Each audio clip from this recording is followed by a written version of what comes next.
Virus corona yang menjadi permasalahan di negara Indonesia sejak bulan Maret 2020 yang menyebabkan perekonomian dan pendidikan di Indonesia menjadi melemah.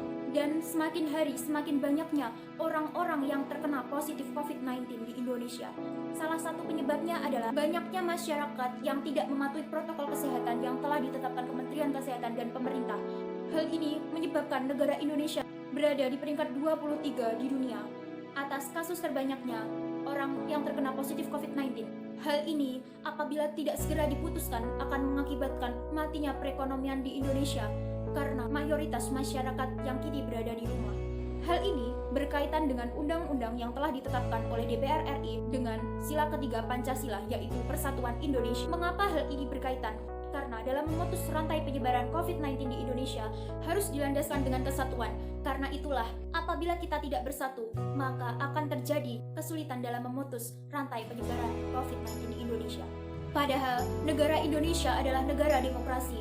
Untuk itu, apabila kita tidak segera untuk bersatu, maka akan jauh lebih buruk lagi berdampak bagi perekonomian dan bisa juga pendidikan yang ada di Indonesia. Lalu, apakah parlemen memiliki andil dalam menyelesaikan masalah COVID-19 yang ada di Indonesia? Tentunya ada, karena tugas parlemen yaitu menyerap, menghimpun, menampung, dan menindaklanjuti aspirasi rakyat. Lalu, bagaimanakah cara menanggulangi COVID-19 yang ada di Indonesia? Untuk itu, jika saya menjadi legislator, saya akan meningkatkan keaktifan dan lebih kritis dalam menjalankan fungsi sebagai anggota dewan. Saya ingin lebih produktif, lebih kritis, dan akomodatif dalam menyerap aspirasi rakyat Indonesia dan suara masyarakat dapat tersalurkan dengan baik.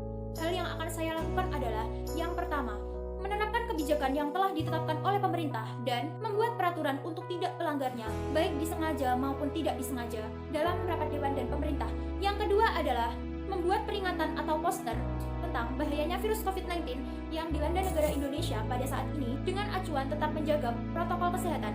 Yang ketiga adalah mengkoordinasikan lembaga terkait untuk mencermati dan meneliti lebih dalam penyebab penambahan virus COVID-19 yang terjadi di negara Indonesia dan mengobservasikan dampak besar jika COVID-19 tidak dapat dimusnahkan dalam kurun waktu terdekat. Yang keempat atau yang terakhir adalah mengembangkan, memperkuat, dan mempertegas undang-undang tentang pengendalian COVID-19 agar menekan tindakan patuh protokol kesehatan.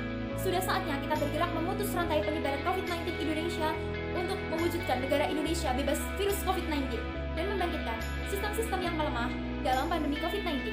Saya Tito Korvianingsih, calon legislasi Parlemen Remaja 2020 Daerah Pilihan 6 Jawa Timur. Wassalamualaikum warahmatullahi wabarakatuh.